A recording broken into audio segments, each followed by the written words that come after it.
नमस्कार साथियों, कैसे हैं आप सभी? आशा करता हूँ आप सभी लोग अच्छे होंगे। विश्व इतिहास से 50 मोस्ट इम्पोर्टेंट क्वेश्चन आपके लिए मैं लेकर आया हूँ, जो कि आपके प्रत्येक एग्ज़ाम के लिए काफ़ी ज़्यादा ख़ास हैं, काफ़ी ज़्यादा उपयोगी हैं, चाहे आप किसी भी एग्ज़ाम की तैयारी क्यों ना कर रहे हैं। तो ये 50 क्वेश्चन आपके विश्व इतिहास से सबसे ज़्यादा इम्पोर्टेंट रहेंगे। चलिए स्टार्ट करते हैं वीडियो को। सबसे पहला सवाल देखिए, सबसे पहला सवाल है पुनर्जागरण का आरंभ कहाँ पर हुआ था? ठीक है, पुनर्जागरण का आरंभ कहाँ पर हुआ था? फ्रांस में, इटली में, इंग्लैंड में, जनमत में। ठीक है, तो कहाँ पर पुनर्जागरण का प्रारंभ हुआ था? तो याद रखिएगा, इसके लिए सही आंसर है वो है बी ऑप्शन, इटली में पुनर्जागरण का आरंभ हुआ था। चलिए नेक्स्ट क्वेश्चन करेंगे अब। मोनालिसा किसकी कृति है? ठीक है, मोनालिसा किसकी कृति है? राफेल की, Michael Angelo, Leonardo da Vinci, दांते। तो याद रखिएगा, जो मोनालिसा है ये लियोनार्डो दा विंची की कृति है। चलिए अगला सवाल देखते हैं। डिवाइन कॉमेडी नामक काव्य किसने लिखा है? डिवाइन कॉमेडी, दांते, थॉमस मोर, पेट्रार्क, मैकियावेली। तो डिवाइन कॉमेडी ये किसने लिखा है? सवाल नंबर 3। तो ये रचना है, ये काव्य है दांते का। विकल्प इसके लिए ए वाला ठीक है। चलिए अगले सवाल की तरफ चलते हैं। अगला सवाल है, प्रो स्टेट धर्म सुधार आंदोलन की शुरुआत किसके नेतृत्व में हुई थी?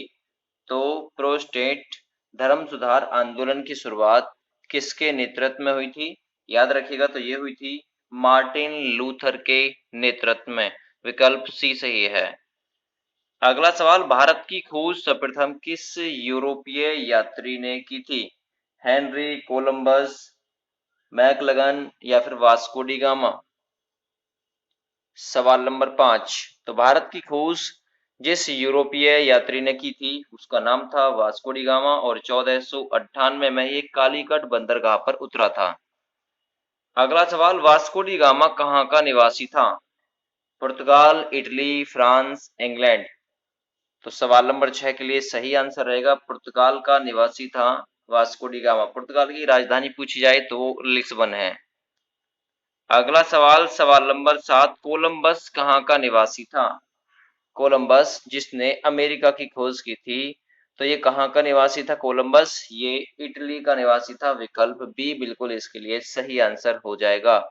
ठीक है, चलिए अगले सवाल की तरफ चलते हैं। अमेरिका की खोज किसने की थी? अमेरिका की खोज किसने की थी? कोलंबस, मैकलेगन, वास्को डी गामा या फिर हेनरी। तो अमेरिका की खोज आप लोगों को पता होगा कोलंबस ने की थी।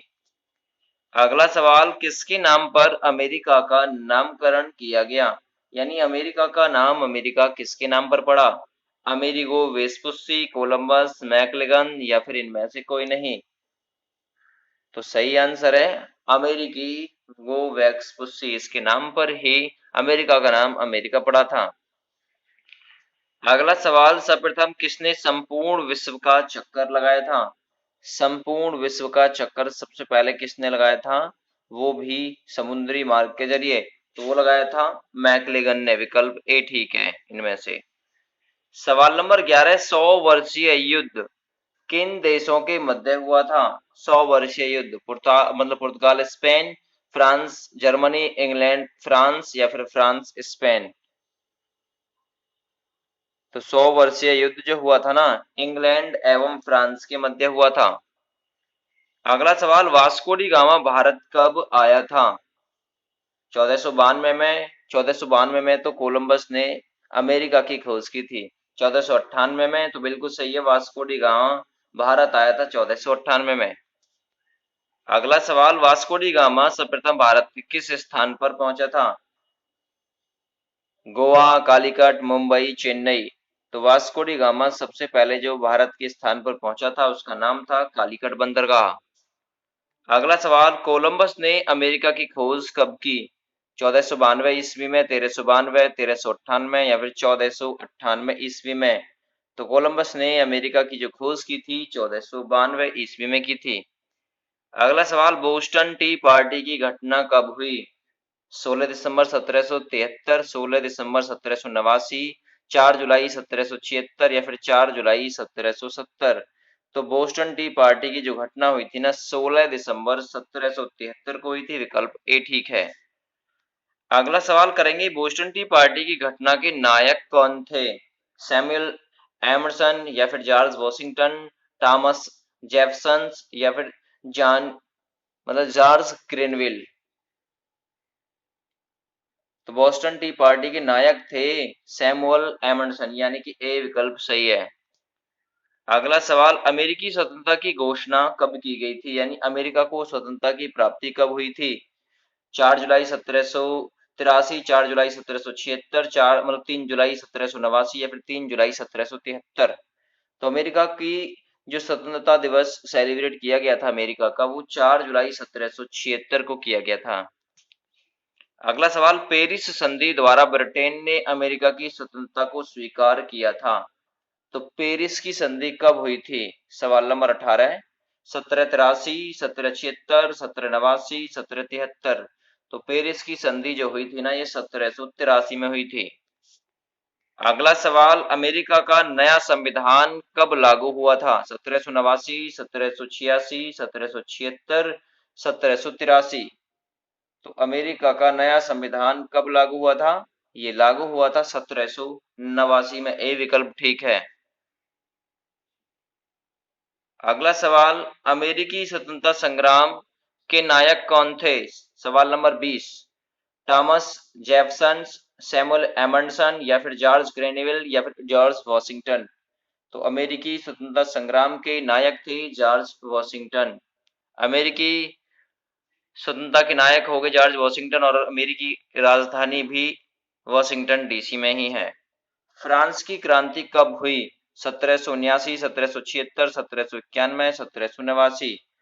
तो याद रखिएगा, फ्रांस की क्रांति हुई थी 1789 में। अगला क्वेश्चन करेंगे, फ्रांस की जो क्रांति थी ये किसके शासन काल में हुई थी? फ्रांस की राज्य क्रांति किसके शासन काल में हुई थी? लुई 14वां, लुई 15वां, लुई 16वां, इनमें से कोई नहीं। तो फ्रांस की जो क्रांति हुई थी वो लुई 16वें के शासनकाल में हुई थी। अगला, मैं ही राज्य हूं यह कथन किसने कहा था? सवाल नंबर 23, मैं ही राज्य हूं, तो ये कथन था दोस्तों लुई 14वें का। विकल्प ए ठीक है। वर्साय के शीश महल का निर्माण किसने कराया था? सवाल नंबर 24, तो वर्साय के शीश महल का निर्माण इनमें से लुई 19वें ने कराया था। चलिए मैं जल्दी जल्दी आप लोगों को करा रहा हूं। शक्ति पृथक्करण सिद्धांत किसने दिया था? शक्ति पृथक्करण सिद्धांत वाल्टेयर, रूसो, नेपोलियन बोनापार्ट या फिर मॉन्टेस्क्यू। तो शक्ति पृथक्करण सिद्धांत दिया था दोस्त मेरे, ये दिया था मॉन्टेस्क्यू ने।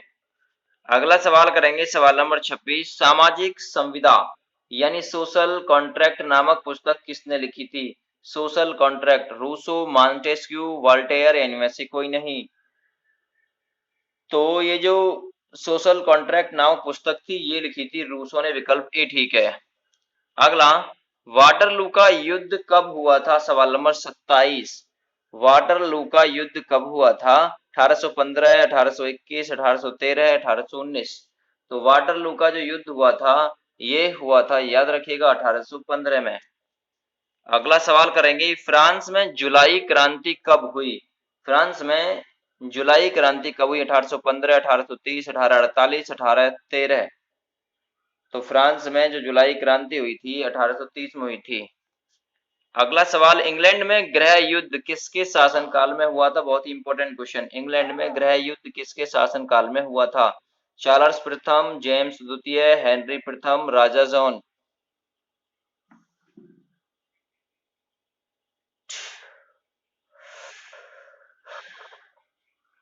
सवाल नंबर 29, तो सही आंसर रहेगा चार्ल्स प्रथम के नेतृत्व में हुआ था, इसके शासनकाल में हुआ था इंग्लैंड में गृह युद्ध। गौरवपूर्ण क्रांति, रक्तहीन क्रांति कहां पर हुई थी? तो 1688 में हुई थी गौरवपूर्ण और रक्तहीन क्रांति, ये हुई थी इंग्लैंड में। अगला सवाल, इंग्लैंड की गौरवपूर्ण क्रांति किसके शासनकाल में हुई थी? सवाल नंबर 31। तो याद रखिएगा, जेम्स द्वितीय के शासनकाल में इंग्लैंड की गौरवपूर्ण क्रांति हुई थी। इंग्लैंड की संसद ने बिल ऑफ राइट्स कब पारित किया था? यूएस बिल ऑफ राइट कब पारित किया था? 1688, 1689, 1690 या फिर 1692? तो सही आंसर रहेगा इंग्लैंड की संसद ने बिल ऑफ राइट पारित किया था 1689 ईस्वी में।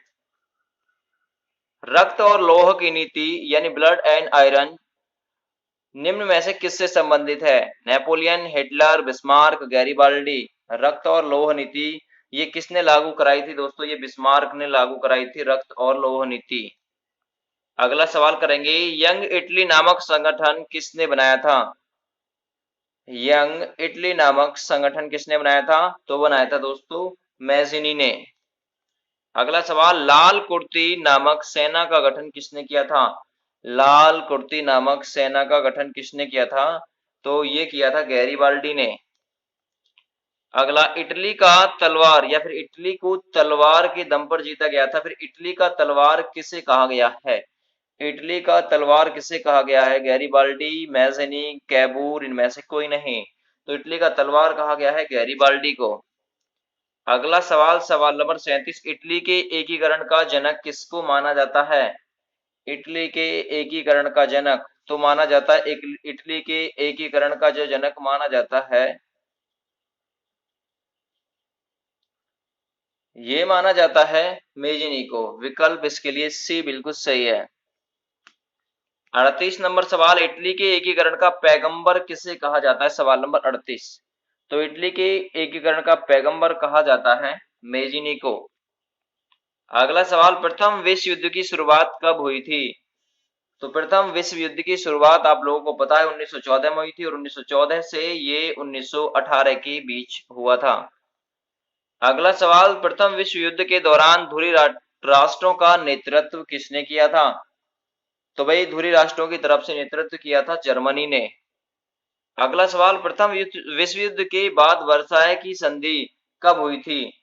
तो वर्साय की संधि जो हुई थी 41 नंबर क्वेश्चन के लिए सही आंसर है 1919 में। सवाल नंबर 42, रूसी साम्राज्य को राष्ट्रों का कारागार किसने कहा? सवाल नंबर 42, तो रूसी साम्राज्य को राष्ट्रों का कारागार जो कहा था, ये कहा था लेनिन ने। अगला सवाल, सवाल नंबर 43, रूसी क्रांति कब हुई थी? रूसी क्रांति कब हुई थी? तो रूसी क्रांति 1917 में हुई थी। किस क्रांति को अक्टूबर की क्रांति कहा गया है? किस क्रांति को अक्टूबर की क्रांति कहा गया है? तो रूसी क्रांति को अक्टूबर की क्रांति कहा गया है। 45 नंबर सवाल, रूसी क्रांति के दौरान चेका का गठन किसने किया था? चेका का गठन किसने किया था? तो सही आंसर है, ये किया था लेनिन ने। अगला सवाल, सवाल नंबर 46, किसने रूस में लाल सेना का गठन किया? सवाल नंबर 46, लाल सेना का गठन किसने किया था? तो वो किया था ट्रॉट्स्की ने। अगला सवाल, सवाल नंबर 47, द्वितीय विश्व युद्ध का आरंभ कब हुआ? तो द्वितीय विश्व युद्ध का आरंभ 1939 में हुआ था, और ये 1945 तक चला था। विकल्प इसके लिए ए ठीक है। अगला सवाल, द्वितीय विश्व युद्ध की समाप्ति कब हुई थी? द्वितीय विश्व युद्ध की समाप्ति अभी मैंने आप लोगों को थोड़े समय पहले बताया है, इसकी समाप्ति हुई थी, ये प्रारंभ हुआ था 1939 में, और ये समाप्त हुआ था 1945 में। ठीक है, 1945 इसके लिए सही है। अगला, जापान ने अमेरिका के पर्ल हार्बर यानी कि नौसैनिक हवाई अड्डे पर आक्रमण कब किया? तो वो किया था 1941 में। अगला, संयुक्त राज्य अमेरिका ने जापान के हिरोशिमा और नागासाकी पर बम कब गिराया? 6 अगस्त और 9 अगस्त को ये बम गिराए गए थे, और डेट थी 1945 में। 1945, 6 अगस्त 1945 और 9 अगस्त 1945 को लिटिल बॉय और फैटमैन नाम के बम गिराए गए थे। 6 अगस्त को हिरोशिमा और 9 अगस्त को नागासाकी पर बम गिराए गए थे। तो ये थे 50 बहुत ही बहुमूल्य और उपयोगी क्वेश्चन।